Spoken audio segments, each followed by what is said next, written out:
Merci, Monsieur le Président. Alors effectivement, collègue Voynet, le temps passe et franchement, il y a un moment, il faut dire stop à vos leçons de morale, pour pas dire à vos leçons de religion fanatique. Vous me faites penser à ces courants religieux qui malheureusement, depuis trop longtemps, ont entretenu la pauvreté pour souhaiter l'avènement des pauvres. Voilà, il fallait toujours faire plus de pauvres pour pouvoir vivre sobrement et vouloir aller au paradis ou en enfer, on ne sait pas très bien avec vous, vers les pauvres. Voilà. Et donc en fait, il vous faut plus de carbone pour pouvoir condamner le réchauffement.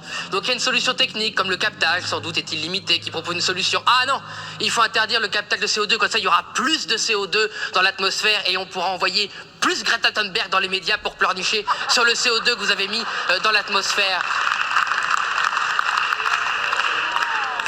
C'est de la même façon, hein, d'ailleurs vous allez toujours dans ces sommets, vous envoyez vos amis, les lobbies, tous ces gens qui n'ont jamais travaillé, qui vivent uniquement de subventions publiques et de la dinguerie collective, avec des dons, hein, qui font le tour du monde, dans des gros avions, avec des gros réacteurs, avec des gros réservoirs, plein de gros gazole, pour nous expliquer, surtout vous les méchants pauvres, hein, n'utilisez pas la petite mamie, le diesel, hein, tu tues la planète en allant chercher ta baguette de pain avec ton diesel.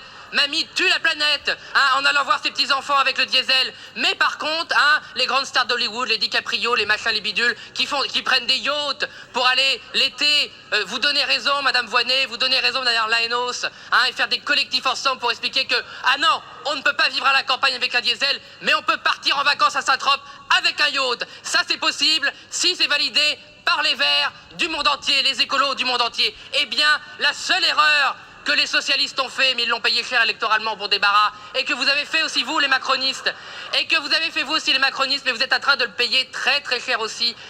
Grâce soit rendue au fait que vous le payez, la seule pénitence, j'espère qu'il sera effectivement effectué, vous payez très cher votre asservissement à la gauche et aux écolos.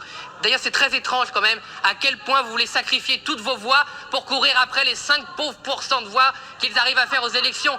C'est un mystère. Ce sera un des plus grands mystères de la Ve République. Et on pourrait en rire.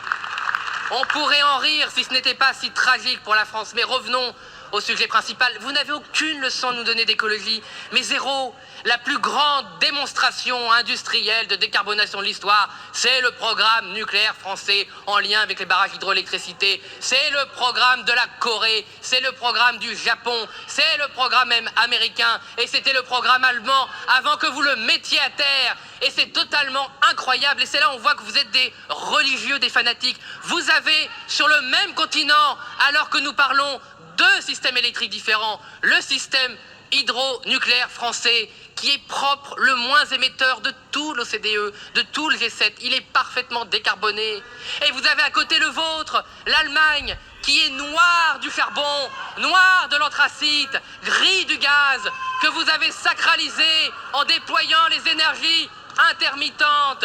Vous avez été au gouvernement en Allemagne pendant des années et le seul héritage que vous laissez à l'Europe, c'est les gazoducs, les laisses que Vladimir Poutine a sur l'Allemagne. Ils avaient acheté les socialistes avec Gerhard Schröder, ils avaient acheté les Verts allemands. Vos alliés en Allemagne ont touché de l'argent pour tuer le nucléaire au profit du gaz et du charbon. Et vous êtes encore là à donner des leçons de morale alors que vous êtes des climatocides, c'est vous. Et vous accusez les autres d'être responsables des crimes dont vous êtes responsables. Est-ce par cynisme? Est-ce par incompétence? Est-ce par corruption? L'avenir le dira. Mais vous n'êtes pas des écologistes, vous êtes des escrocs.